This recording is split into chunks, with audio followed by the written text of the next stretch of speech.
And now just as a reminder, for more Microsoft webcasts, you can visit microsoft.com/webcasts. And again, I'd like to welcome everyone to today's MSDN webcast, ADO.NET Step by Step. Today's session is part 6 of 16, Modeling a Database by Using DataSets and Data Relations. It's my pleasure to introduce today's presenters. We have both Lindsay Rudder and Glenn Gordon joining us today. Both Lindsay and Glenn are MSDN Developer Evangelists with Microsoft Corporation. And now, without any further delay, I'm going to turn the floor over to Lindsay. Thank you, Tracy. Welcome, everybody. I'd like to welcome you all here for our 6th part of the series on ADO.NET, Step by Step, where we're going through a great book by Rebecca Riordan. But first things first, I'd like to introduce Glenn Gordon, who is now joining me for the remainder of the series on ADO.NET. So Glenn, hi, welcome. Hey, Lindsay. Thanks for having me on to help you out with the series. Thanks for coming on. Glenn's a fun guy. You guys will, if you haven't seen or heard Glenn present before, we're going to have a lot of fun from here on out. Not like we weren't having fun before, but it's going to be a good time. It's Fun 2.0. It's Fun 2.0. There you go. Fun.net. So without further ado, let's get started. If you've joined us before on this series, you've noticed that we've been going through a specific book on ADO.NET. It was published in 2005 by Microsoft Press. There's a link at the bottom of this slide, as you can see, where you can link to find out more about the book, see what chapters are in the book, as well as link to some sellers to buy the book should you like to purchase it. And I know a few of you already have. However, if you can't purchase the book, you can't find the book in your area, or it's taking too long to arrive to you in the mail, you can also, we've gotten permission to post the code for the webcast. And I haven't set this page up for today's webcast yet, but I will before the end of the day, I will post the code. So if you head over to msdnwebcastportal.com in a few hours, you'll be able to download the code from today's session, as well as some future sessions, past sessions, and link to not only the code, but the slides we went through, as well as links to the pre-recorded, the on-demand versions of the webcasts we have already done, as well as register for webcasts coming up in the future. Link to register there. Okay, so what we're going to cover today in Chapter 6, now that we've taken a look at the first part of our books, which was checking out the objects in our data providers, so data provider specific objects like connections and the data adapters, and what else we talked about, data readers, data commands. And then last week we talked about transaction processing in ADO.NET. Now that we're familiar with our data provider objects and how we're accessing our data, we're going to take a look at data objects in order to be able to manipulate our data. So we're going to take a look at objects like data relations and DataSets this week, as well as table adapters and data tables themselves next week, so we can see how we're going to manipulate our data and how it's represented. So this week we're going to talk about DataSets specifically, and then data relations. So what is a dataset? A dataset is basically, and we've mentioned this before, an in-memory cache of data. Essentially, a dataset is just structured like a relational database. So within our dataset we have two things, a collection of data tables as well as a collection of data relations. And in our collection of data tables, we have our data table has a column collection and data row collections, and then constraints to tie them in with other data tables. And then we have data relation collections in our data sets that have a collection of data relations, so we can manage the relationships between our data tables, basically. There are two types of data sets. There are untyped and typed data sets. We're going to talk a little bit about both and see a few demos on both types that Glenn is going to do so kindly for us today. A typed data, or I should start with untyped. Untyped data sets are basically directly instantiating the system.data.dataset object, a direct object from that. And then a typed data set is instantiation of a class that inherits from that system.data.dataset object, excuse me, so that you can add named structures to the data sets, basically. So basically a typed data set has a very specific schema that's exposing its tables. As you can see on the bottom part of our slide, we have a couple of code lines examples of a type versus an untyped data set.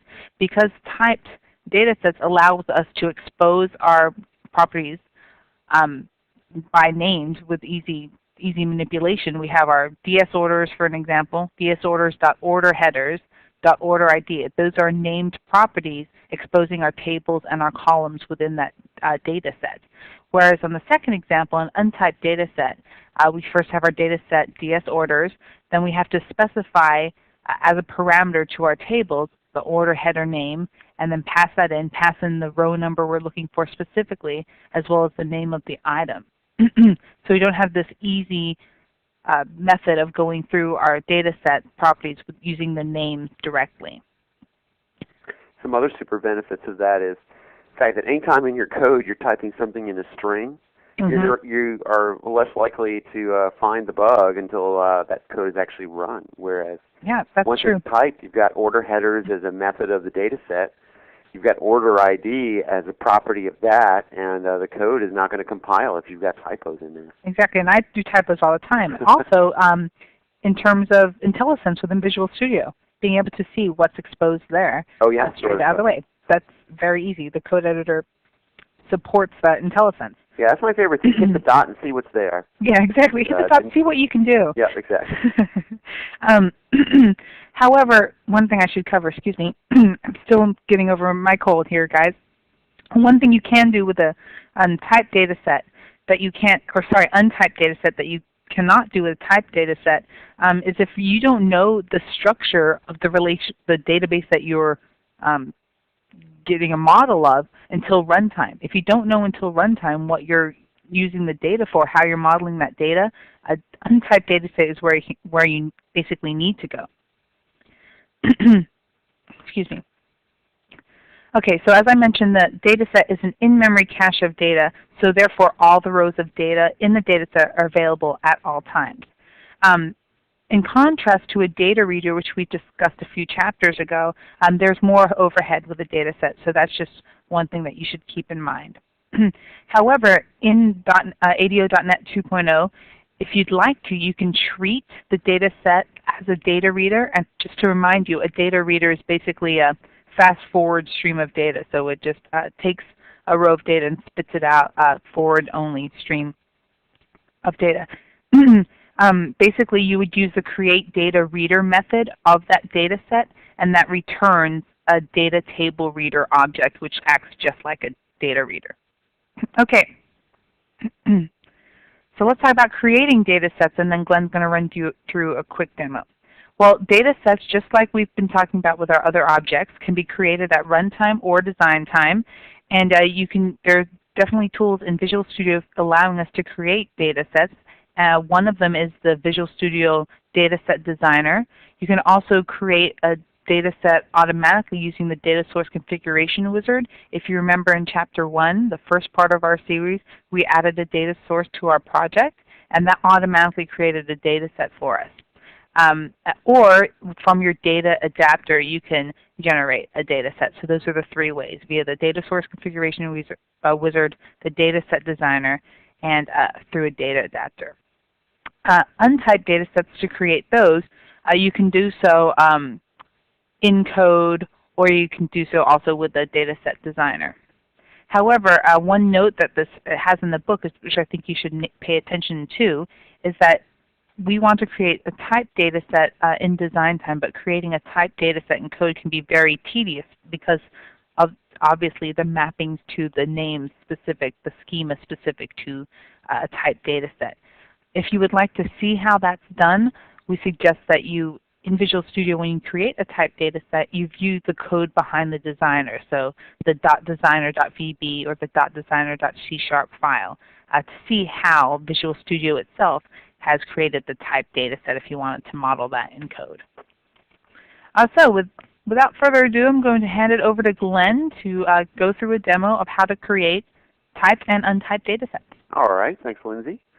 So let me start sharing here. Hopefully everybody can see. Let's see, everybody seeing Visual Studio right there? or at least Lindsay, because you can answer. So this is the sample code from the Chapter 6 of the book, and we're going to go through this and explore it a little bit. We're going to use the VB version just here, and maybe we'll use the C# next week. But basically everything is pretty much the same. So within this... Sorry, one second. Both sets of codes, VB and C# will be posted on the website afterwards. Absolutely, absolutely. So within this project, there is a very simple form that sort of is going to let us explore the various types of data sets that we can create in this exercise. It's going to let us enumerate through those data sets the tables that are in them and the relations that we are going to create. Now, one of the things that I like about this example is it illustrates the concept that data sets exist independent of any sort of back-end data. The most common use, of course, is to fill it with a data that may come from a SQL Server or Oracle or something like that, but it could very easily come from a web service. It could come from XML. It really doesn't matter. The data set exists independent of any back-end storage mechanism. So this first part of the example sort of walks through the concept of creating a data set independently of any back-end system. So I'm going to go to the project up here, and I'm going to right-click and choose Add a New Item. And I'm going to pick a type of data set. Now, as Lindsay mentioned before, when you create a type data set, you're actually creating a new class, or multiple classes if you have multiple tables in there, that is based on the data set class itself. And in addition to all the stuff that you find in a regular data set class, like the methods we're going to show you later on, you also, by creating a type data set, are introducing specific methods, collections, properties that allow you to get to the data through a strongly typed fashion. So the property names will map to field names and things like that, and the table names will be collections and properties within the type data set that you create. So I'm going to create a new data set here. It's very interesting to note it has a .xsd extension. XML is used extensively here to define the structure of the data set through XML schema, and we'll peek at that a little bit during the demo. So I'm just going to call this thing typed data set and hit add, and it's going to go into our project. And let me go ahead and pull it up here. So you get a design surface, and you get this single XSD file over here. On the design service, you can actually pull these data set type of things from the toolbox onto your design surface. So from here, I'm going to take, for example, a data table. I'm going to pull it over to the designer. And I have a data table 1 now on my design surface. And I can just change the name here from data table 1 to be first data table. And you can see there's some properties over here on the right-hand side. But also you can add things. I can now right-click and add a new column. And I might add a column here who is, let's say, row ID. And then I get properties for the column. So if, for example, I wanted to set the data type instead of being string, I wanted to say, that's going to be an int32. So we're going to pick that as our data type. I can add another column. And you can see this is very much like building a table in a database, except it's not tied to any particular database. Mm-hmm. So once you do this, then we have got to explain a little bit more in this chapter as well as next week how you move data in and out of the data set, which is something we'll touch on a little bit later. So let's add a second column here, which is description. Now, Lindsay mentioned that there's things going on behind the scenes here. Frequently, when you use wizards and designers inside of Visual Studio, it's to save you from doing the tedious work of building up all the code to represent the thing that you're trying to create in the first place. So from this data set here called type data set that has a table called first data table on our design service with a couple of columns, there's actually a couple of files going a couple of things going on behind the scenes. First thing is if I right-click on this XSD and I say open with, let me first say I'm going to save my changes, which is fine. And let's say I open this with an XML editor, and I click OK. You'll see that I've got XML here that represents my type data set, my element called first data table, my element called row ID and description. So all of the structure of the data set with its tables and things, that's captured here in the XSD. And that's basically a representation of what you've done in the designer. In addition, there's code behind the scenes, and you don't really see that unless you hit this magic button up here in the solution window called Show All Files. So if I show that, you'll see that behind the data set, you also have some designer code. Now this is the code you don't want to manipulate. You basically want to leave it to the designer to generate this code, because if you go in here and you start changing things, if you go in then into the designer later on and make changes, it's going to stomp all over this code. Yep, and like I mentioned before, if you wanted to investigate how the code Visual Studio creates a type data set, if you wanted to do the same in code, this is the file that you would investigate. Absolutely, absolutely. One of the nice things about using .NET 2.0 is partial classes, and you've got a partial public class here called the type data set. That means if you want to add code to manipulate this data set, you don't actually have to come in here and touch this designer-generated code. What you would do is you would go back to the DataSets design surface, double-click on it, and magically you have a super clean partial class where you can start entering some methods and code that would exist independently of the designer, but when it was compiled would all go together. Now we don't really have time to go into all this today, but I'm sort of showing you the skeleton of a data set and where you would create these, put in this custom code, and basically how you would work through the design surface. So that's one way you can create the data set with the data tables in there. And again, it sort of exists independently of the data that goes on in your database. Now, oftentimes you're going to start with data that exists in the database, and you're going to want to bring that forward to your application. And one common way to do that is by using a data adapter. A data adapter is commonly used to fire off queries, select queries, update queries, insert queries, whatever they are, and that moves the data back and forth from the repository, which is frequently a SQL Server database, but doesn't have to be, and the objects in memory as part of your data set. So over on this form, we're going to leave our type data set for a minute. We're going to go back to our form, which is sort of our viewing thing here. And one of the first things we want to do is actually show you this data set by pulling up an instance of it in this form. We're going to go back to the type one we just created, and then we'll show you the data adapters. But in this type data set that we created, we want to bring it into this form, an instance of it, and just show you that within the data set there is a data table called first data table, which is what we added in there. So we're going to go into our form here and go to this button called DS Typed. And there's a couple of lines of code in here. Basically, we're creating a new instance of our type data set, and we're going to pass it into our show data set, which is part of this exercise scaffolding, which just does some iteration through the data set to show you what's in there. So if I go to the definition for this show data set, you'll see that I'm basically going to loop through all the tables in the data set there, and for each of the tables I'm going to add their name to the list box. Now the interesting thing to show you here is that this show data set function receives a parameter which is of type data set, but what we're actually sending it, if you recall, is of typed data set.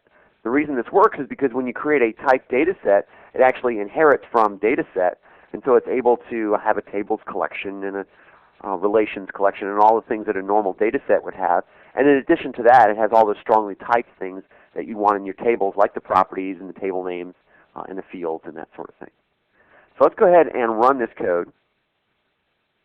And you'll see here when we hit the button for the type data set,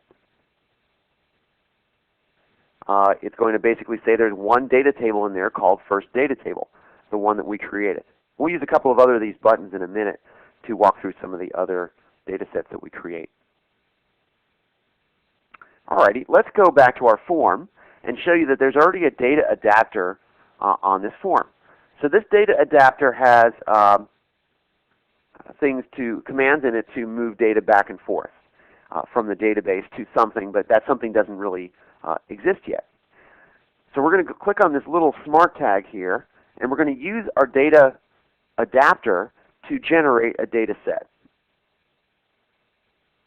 And what we're basically telling it to do here is whatever tables you have in the data adapter, whatever tables you understand how to move back and forth and fire select queries and update queries, we're going to use that schema of that table in the database to create a matching data set with a data table that matches the schema. And this way, when we bring data in it, it's going to have a specific place to go. So if the table has a column called first name, then the data table in our data set will have a column called first name as well. So let me go ahead and create a new data set here, and this is going to be called, just for purposes of our demo, master data set. Now this little checkbox here at the bottom, it says add this data set to the designer. What you would get is if you left that checkbox, you would have an instance of the data set added to the forms designer down there, because data sets don't really do anything until you create instances of them. And in those instances, that's where you fill them with data. If we left the checkbox, then at the bottom of our form, we would get an instance of this master data set ready to accept data. But we don't want to do that. We want to create instances explicitly in code just for purposes of our demo. So I'm going to leave the customers table as the only one checked here right now, and I'll click OK. And just like we created one manually, it now gives us another XSD file with master data set. And if I double click on that, you'll see I've got a customers table. And within that customers table, I've got fields that correspond to all the fields in the same database. These are also exposed through the data set and the data table object, since it's strongly typed, as specific field names as methods and properties, which we'll show you that in a minute. So let me go back to this button here that's going to show you the structure of this master data set, and we have a button here, show DS master. So let me uncomment that. So again, this is going to walk through this data set and tell us the names of the tables in each one when we run it. So I'll run this here and I'll say show DS master, and yes indeed there is a customers table in there. But real quick, the power of the type data set is just to show you in code. And we mentioned the dot is used to explore things, right? So if I said DS dot, there's a customers right there. And if I said, in row 0, there is a field called city. That lets us then sort of access each of those fields in the database through the data set as strongly typed properties here, which is really cool. Lindsay, what do you think of that? I think that is definitely cool. Yeah, I love data sets. It's just a great construct here. Yeah, and when we talked about data, it's kind of piecing together, I'm sure for the audience, piecing together what we did with data adapters last week and how we're actually using the data that we're transferring and manipulating it. Absolutely. Is this, did we already cover the untyped, right? Let's go ahead and do that. Sure. So untyped data sets, you typically are not going to run those through a designer, because the purpose of the designer is it's basically a software factory to give you the classes, well, not a software factory, it's a code emitter to give you the code that represents the classes that handles that strongly typed data, or turns the data set into a strongly typed class. And if you don't know it, then... Right. If you don't know what the structure is, you're just going to say, here's a data set, and at some point when I'm running the app, somebody's going to feed me data, and I need to collect that into tables, and I need to access columns in those tables. You can certainly do that with variable names or strings or things like that, or indexes or offsets, or one of those things. So untyped data sets can be very handy as well. But just like the typed data set, you can iterate through the tables, you can iterate through the columns and the relations, you can set all that stuff up. But since you're not really getting the benefits of the design time compiling, you don't really go through a designer to do an untyped data set. So let's go back to our form here, and we're going to bring a data set instance onto our form in the component tray down in the bottom, and we're going to work with that. So let me go ahead and bring that on. We've got a data section of our toolbox here. I'll just bring data set down here. And it's going to say, which one do I want to create? I want to create an untyped one in this instance. So I'll go ahead and hit OK. And the data set is down here. So in the properties window, I'm going to change the name. This is going to just be called DS untyped. And what we're going to do is, we don't really change any properties over here, because we have to set this thing up pretty much at runtime. So I'm going to go into this untyped one here, into the button, and we'll pull up the code window for that. scroll over to that guy. Not letting me click on my button here.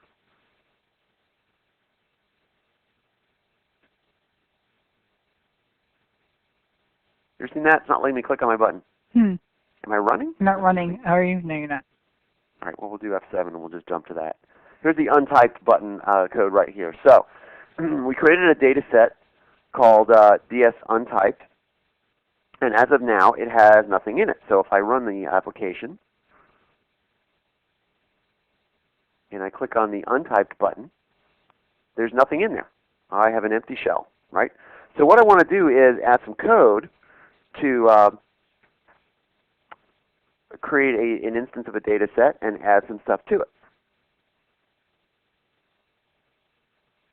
So that's one way you can do it, is you can actually have the instance of the data type, of the data set rather, in the component tray. Let's go ahead and in our code give us another instance. This one in we're just declaring in code instead of dragging it on. So I'll say dim ds employees as data set.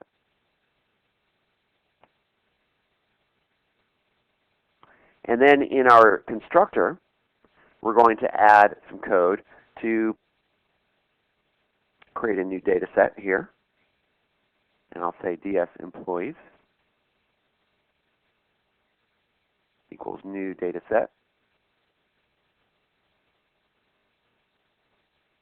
And we're going to pass in the name here so we can reference it easily from the string inside as the name of the data set to be ds employees. Go back to our designer. Now let's look at our code here for our ds employees. And if you didn't have that name being passed in as the struct as a parameter, you would just get a untyped data set with some default name. I think the default name is new data set 1, 2, what have you. Right. So let's uncomment that and show you we also get the data set with nothing in it. So just real quick, this is a little bit departure from the book, but it kind of shows the point, is that if you take this data set here, you might say dim dr as new data row. And then you, sorry, we're at the table level. Yep. And let's say this was an employee name or something, or employee list, whatever it happens to be. And then you would say ds employees dot rows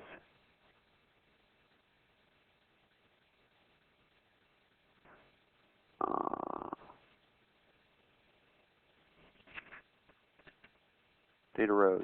Isn't it dot, it's not dot tables? Oh yeah, sorry. I'm already working too far down. Add dr. So that would add our table called, I confused myself there by calling it dr. That was the problem. So dt, dim dt is new data table called employee list, so we've added a new table.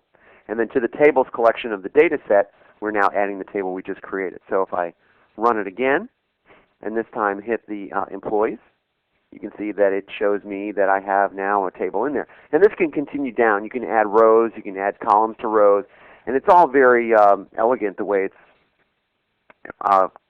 designed so that you can easily build this thing dynamically in code. And in fact, if you looked at the code that's behind the designer for the type data set, you'd see something very similar where it's going through and adding new data tables and adding employees. The only difference is when you add a table in the designer for a type data set, you're going to get an instance, you're going to get basically a class that derives from data table, but that might be called employee data table or something like that. And then that exposes columns through properties instead of through indexed things that you have to get to. So very interesting way to sort of explore data tables, and again, doing it in the as a separate entity from the database. Just realize that you have the data sets where the data that you fill them from can come from a variety of places, but they exist and can be manipulated sort of independently. So Lindsay, I'm going to throw it back over to you, I guess, and we'll go on to the next set of slides, yeah? Okay, awesome. Well, we're going to talk really quickly about configuring data sets, the data set properties, and then going to jump in to continue about our discussion about data tables. So data sets can have many properties, but most of these properties have to do with, as Glenn showed you, the XML of the data set. So manipulating that XML, seeing the locale, finding the namespace, check to see an XML prefix, use with the namespace, things like that. And I invite you to go over to the MSDN library if you want to know more specific examples as well as understand more about the properties exposed for manipulating XML and data sets. However, there are a couple of very important properties that we want to talk about, such as the tables and relations collections. At the beginning of this talk, I mentioned that our data set has a collection of tables and which has constraints in it, and then a collection of data relations as well. So these two, these two properties define and contain the data maintained within the data set. So we have a data set tables collection. You can create the tables here. They're defined by the dataset schema within typed databases, typed datasets. In untyped datasets, you can create tables in code, as Glenn just showed you, or with the dataset designer once you already have that untyped dataset in your project. So without further ado, Glenn, go on back and show us how to create some data tables from our typed datasets. You got it, Lindsay. Thanks. All right, should be back in my screen Visual Studio. Haven't seen it in a while, so was missing it. So within our data tables collection, we can add a table. So we're going to go ahead and do that here. We'll pull up our, go back to the form that we were working with before. And this time we're going to take our data adapter for employees. We're going to click on this smart tag there. And I'm going to say generate data set. Now we're going to pick an existing one here. In this case, which is the master one that we created. And we're going to put employees into here. And we don't want to add it to the designer on the form, so we'll click OK.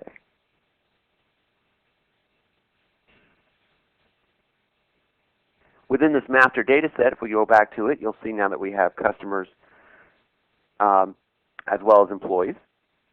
Now remember, these two ways were to create a data table within the data set through either creating it from scratch or from a data adapter. You can also use a data set, the designer itself, and drag things from the server that you might have. So if you go to Server Explorer, we've got actually a connection here to our ADO step-by-step database. We can drill into that, go all the way down to the tables here, and find a table that we want to add here, perhaps the orders table. And we'll drag that on over to our design surface.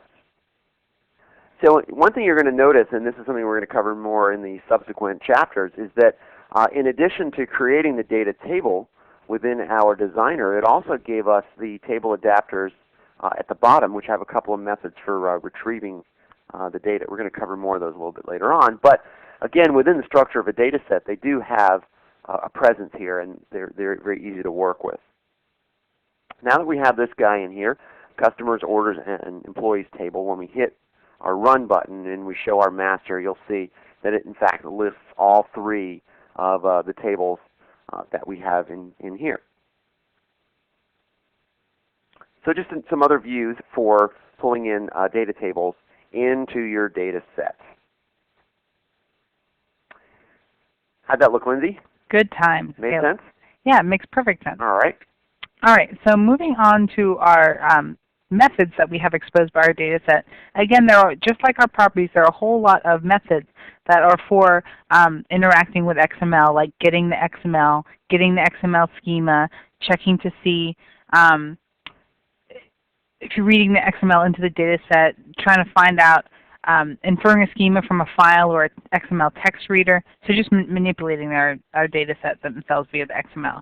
There are, however, some other methods. There's a whole lot of methods on page 139 of your book.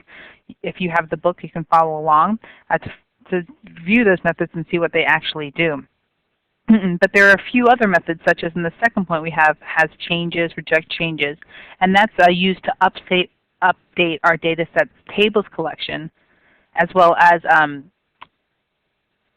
create some data readers. There's one, create data reader, which I mentioned before, is a method that allows our data set to create a data table reader, which acts like a data reader. So fast forward only stream of data if you wanted to manipulate that.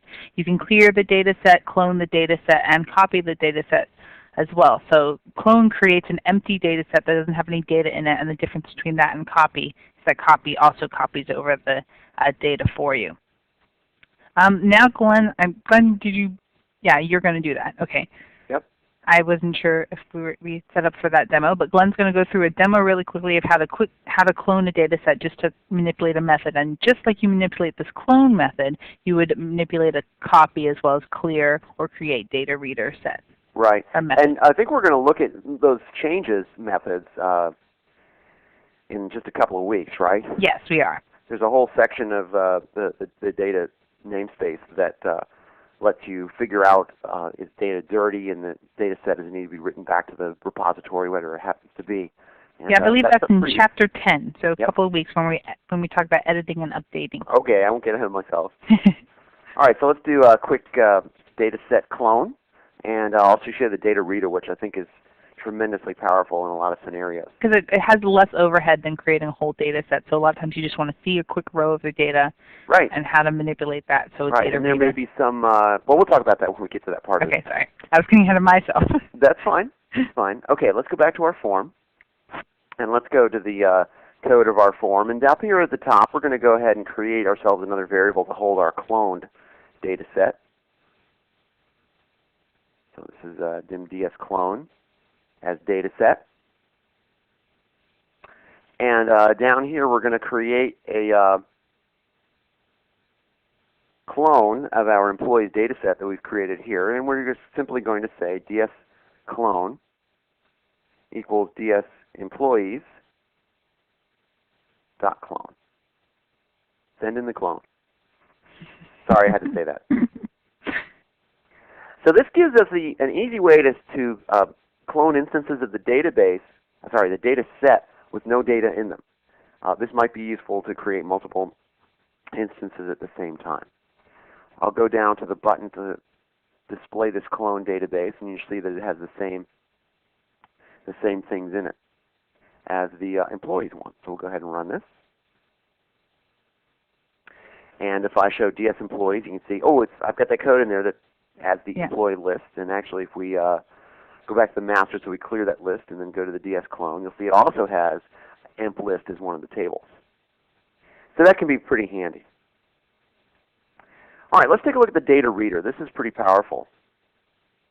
So with a data reader, this is a way to get sort of a fire hose cursor, and you saw a couple of weeks ago the data reader just basically opening a connection to the database and streaming it down. Well, sometimes you have code that is written around data readers, and since data readers can be implemented for multiple databases using SQL Client or OLADB Client or Oracle Client or anything like that, you could write very generic code that just receives a data reader and streams the data in. Very easy to do.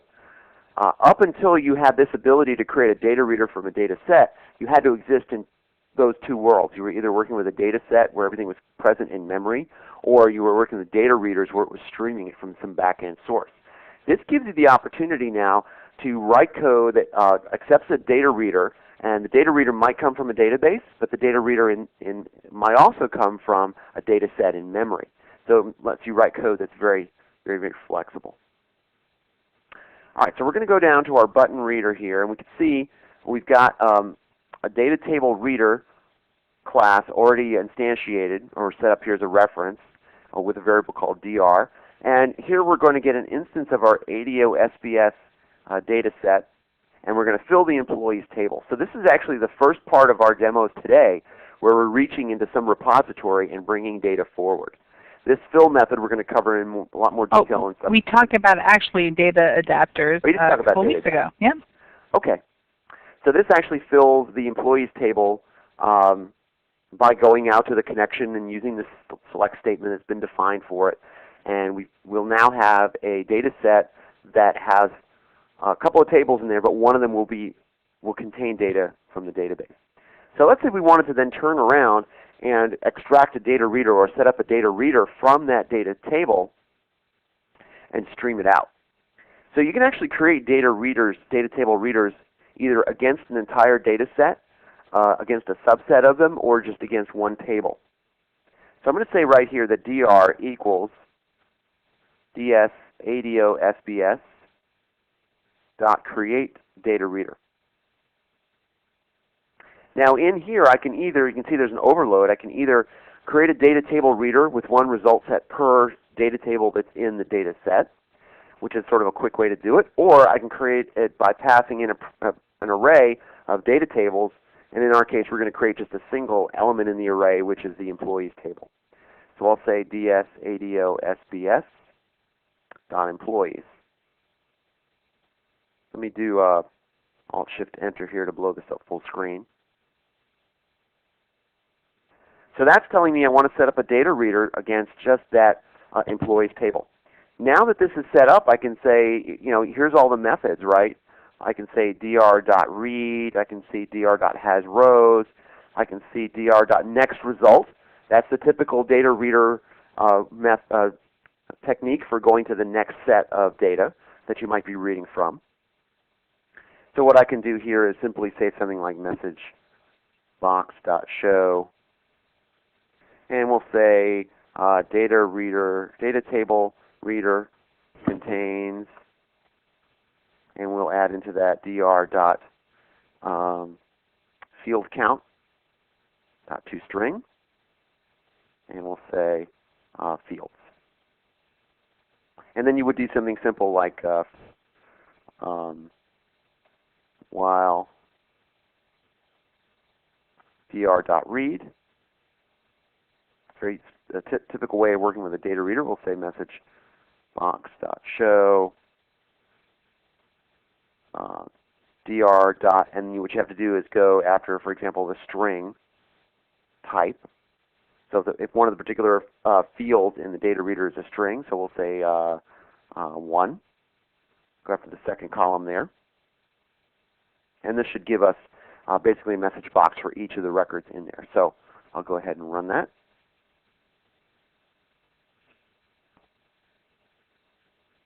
And we'll click on our reader button.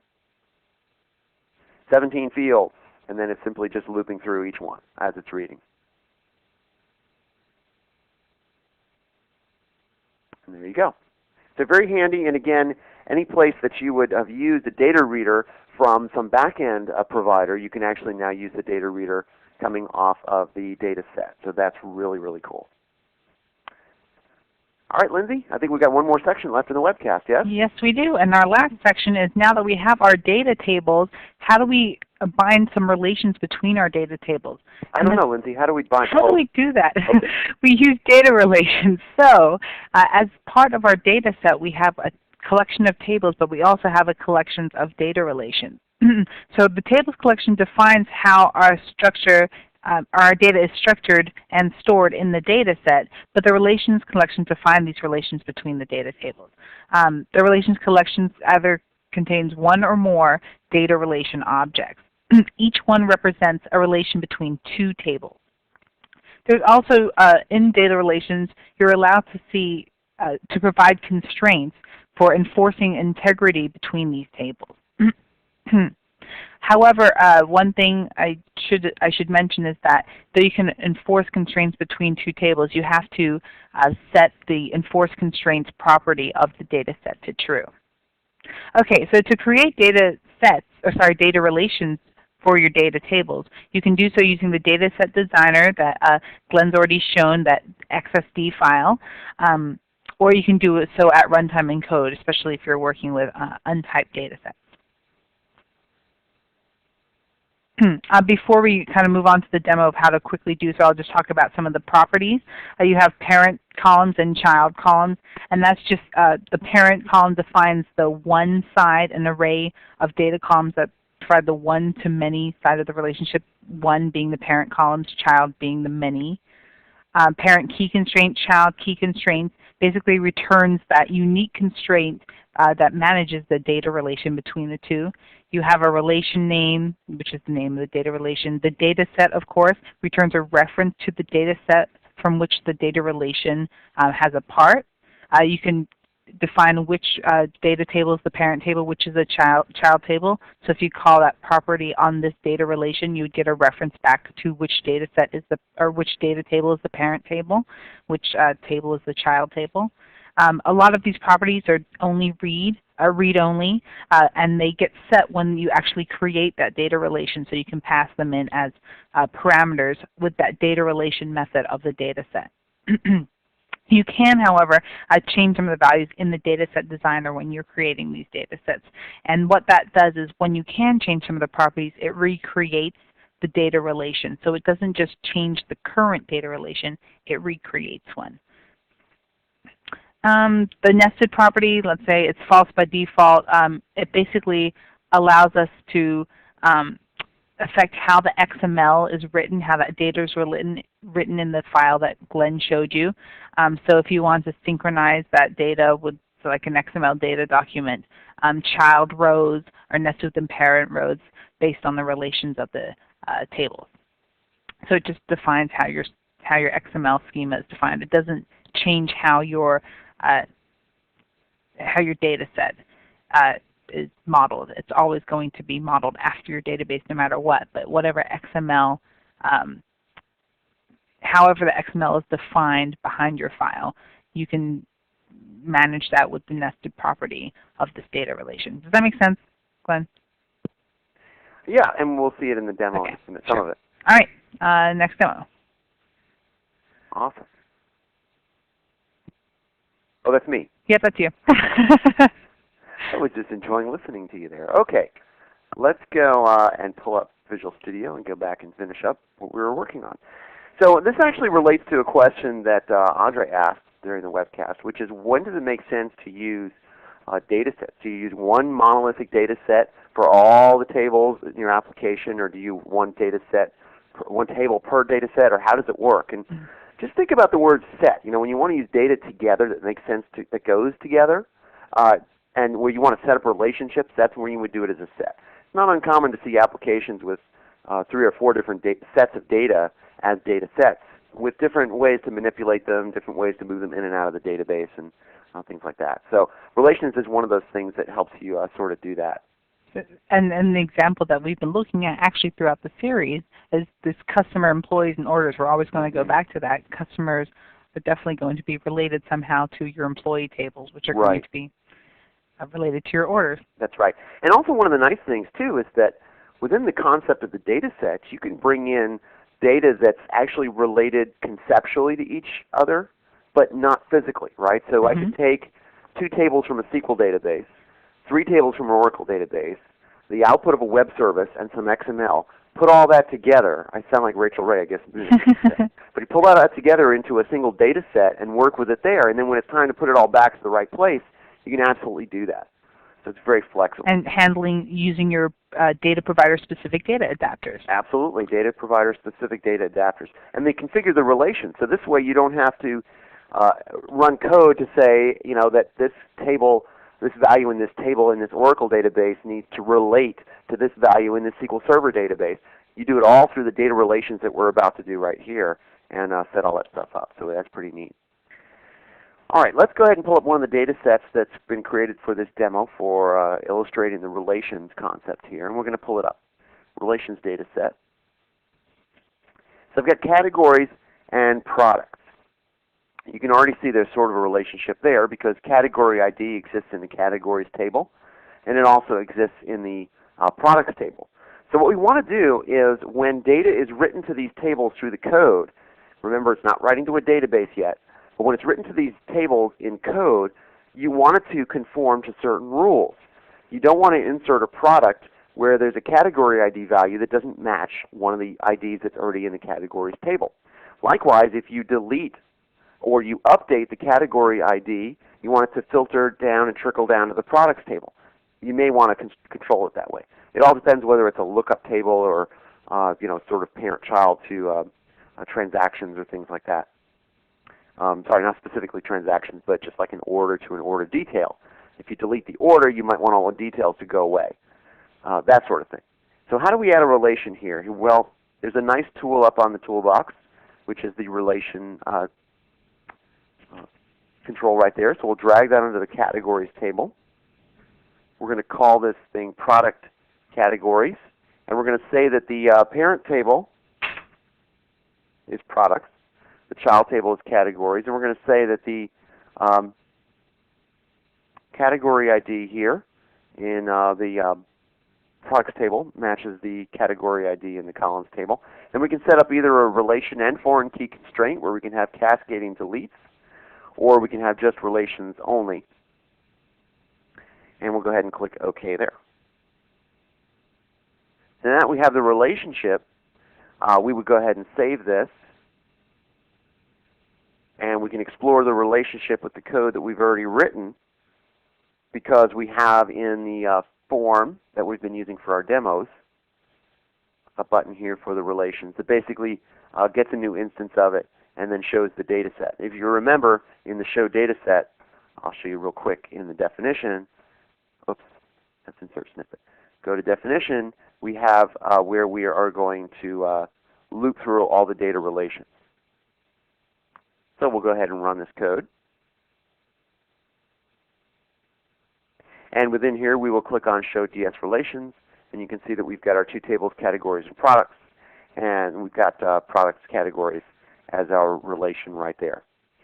So with this, then you'd want to experiment with adding records to, or adding rows rather, to the data table and see how it enforces the relationship, which is the fact that it can be set up this way is very useful.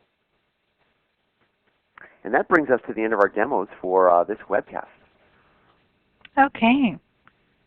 So thanks, Glenn. Great demos. I love your explanations and the way you actually kind of tie it all together. I think it's really, you have really good style. Anyway, so in this session we talked about data sets and data relations. We talked about modeling the structure of the data set, the relational database, checked out typed and untyped data sets, how we can create them in design time and in code, and then adding data tables to a typed data set. And then for those data tables, we checked data relations on those data tables to see how the customers and orders and employees can be related to each other and establish one-to-one or one-to-many relationships there. So with that, I'm going to pass over to some resources. Next steps, order the book, sign up for our next webcast series. Part of our series. Next week we're going to talk specifically about data tables themselves, get more into that. And then we're going to talk about table adapters the week after. So sign up on Microsoft.com/webcast. Visit our blogs. And then in a few hours go to mscnwebcastportal.com and you can download today's code that we went over. Here's some links. I put these out there every week, but the first stop shop you want to take is blogs.mscn.com/ado.net, and that is your first stop for all things data at Microsoft. The ado.net site, sorry, I said the mscn.microsoft.com/data, and then the ADO team blog is up there as well. There's some cool new technologies coming out, Astoria and Jasper. Mm-hmm. Yeah. Yep. Okay, hold on one second. All right, so with that, I'm going to hand it over to Tracy. Glenn, thank you so much we're at the top of the hour now. Glenn, thank you so much for joining us today, and look forward to next week. Tracy, I'll hand it over to you, and you can go through the evaluation. So thank you, everybody. Excellent. Thanks, Lindsay. I do want to remind everybody that for more information, we can print a PDF of today's session. To do that, just go to the File menu in your upper navigation bar. Now, please, in just a moment, I'm going to post a survey for today's session. If you just please take a moment to fill that out before you log off. We do appreciate your feedback. And I want to remind everybody that for upcoming and previously recorded webcasts, you can visit Microsoft.com/webcasts. Now, you can go here to access this webcast, which will be available for download in about 24 hours.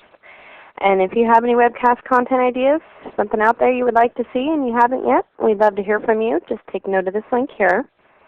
And for anybody who's interested in receiving a free 14-day trial of Microsoft Office Live Meeting, you'll want to visit Microsoft.com/presentlive.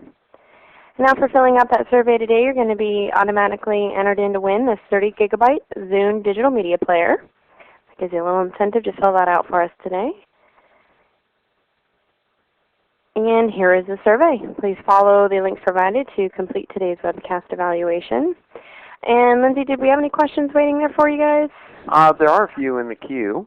We'll answer some of them live. There's a few that I'm going to need to do some research. Lindsay actually had to drop off. So, one of the questions is from Meredith about setting the categories as the parent and the products. Yeah, that's actually an error that I just realized in the book. I think they've got it switched. So, with the parent-child relationship, categories would be the parent table, and products would be the child table there. Also, a quick question from Iceman says, is the relation stored internally or is it setting up the relation in the database? So everything you do within DataSets is only within the dataset itself, and it does not propagate back to the database as far as relationships. You can have the same relationships that exist in the database brought forward and modeled in the identical fashion in the dataset. So there is not specifically a relationship between the two things. There's also a question about remapping table and field names in the dataset designer, so that if the database had first name and you wanted the name to be F name in the dataset table, I believe that's possible. I need to go off and research that. I think that if you have, as long as the order is the same of the data fields in the data table, then whatever the select statement's order is, first column, second column, third column, I believe that goes in the same order, but I'm not sure. So that's really the extent of the questions we can answer here live today. There's a few more, and what we're going to do is we're going to post these up to Lindsay's blog and my blog. You have those links in the slide deck, so you can check them out by doing a file print PDF of the slide deck. So you can check our blogs in the next day or two, and we'll answer any questions that have come up here that we didn't get to in the webcast. But that's really all we have time for today. And thanks again for everyone coming, and I guess Tracy will wrap it up formally. Excellent. Thanks, Glenn. With that, I do want to extend a very special thank you to both Glenn and Lindsay for your presentation today and answering the questions we had come through the queue. And with that, ladies and gentlemen, this will conclude today's session. Thanks for joining us.